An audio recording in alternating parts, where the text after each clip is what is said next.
ఎప్పుడైతే gut health బాగుంటుందో మానసిక ఒత్తిళ్ళు, నిద్ర డిస్టర్బ్ కాకపోవడం,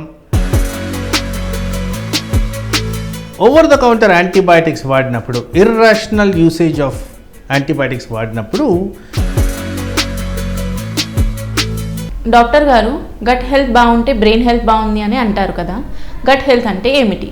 gut health or gut genome, biome వివిధ రకాలుగా ఇట్లా పిలుస్తారు. అయితే ఇక్కడ ఏంటంటే జీర్ణాశయంలో మనకి జీర్ణంకి సహాయపడే క్రిములు కొన్ని ఉంటాయి. దాన్నే గట్ బ్యాక్టీరియా అంటాం. కొన్ని కోట్లలో ఈ బ్యాక్టీరియా పేగులో ఉంటుంది. సో జీర్ణాశయంలో జరిగే వివిధ రకాల క్రియల్లో ఇది పార్టిసిపేట్ చేస్తుంది.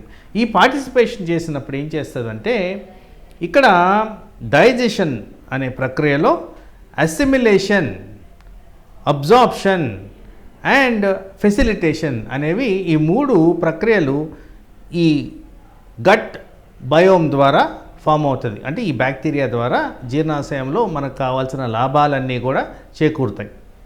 సో ఎప్పుడైతే గట్ హెల్త్ బాగుంటుందో మానసిక ఒత్తిళ్ళు, నిద్ర డిస్టర్బ్ కాకపోవడం ఆర్ హ్యాపీనెస్ ఇన్ లైఫ్ చేకూరుతుందని సైంటిఫిక్గా ఆధారాలు ఉన్నాయి. దాన్నే ఈ gut biome to brain happiness కింద కేటగరైజ్ చేశారు. సో ఆ విధంగా గట్ హెల్త్ ప్రాపర్గా మెయింటైన్ చేసుకుంటే ఈ బ్రెయిన్కి బెటర్మెంట్ ఉంటుందని చెప్పి సైంటిఫిక్ సూచనలు.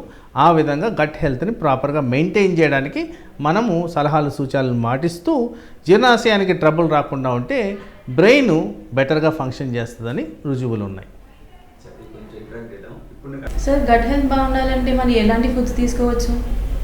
సో జనరల్గా గట్ హెల్త్ ఇంప్రొవైజ్ చేసే ఫుడ్స్ అన్నీ కూడా ఎప్పుడు కూడా ఫ్రెష్ ఫ్రూట్, వెజిటబుల్స్ ఇవి చాలా ఇంపార్టెంట్గా డైజెస్టివ్ సిస్టంలో బెనిఫిషియల్ ఎఫెక్ట్స్ చేకూరుస్తాయి. అలాగే మనం ఏవైతే ప్రోబయాటిక్స్ అంటామో, ప్రోబయాటిక్స్ ఎక్కువ శాతం డైరీ ప్రోడక్ట్ ఫామ్స్లో ఇలాంటివి దొరుకుతాయి. సో అలాంటివి తీసుకున్న దానివల్ల కూడా మనకు గట్ హెల్త్ బెటర్మెంట్ అనేది చేకూరుతుంది.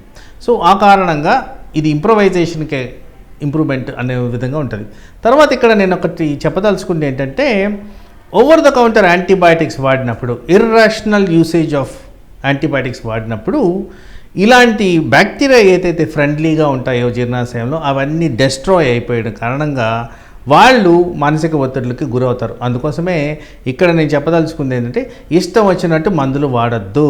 డౌట్ ఉన్న చోట డాక్టర్ని సలహాలు, సూచనలు పాటించండి. అవసరమైన చోట హాస్పిటల్కి వెళ్ళి చూపించుకోండి. ఆ కారణంగా ఇలాంటి పరిణామాలు రాకుండా మనం కాపాడుకోవచ్చు.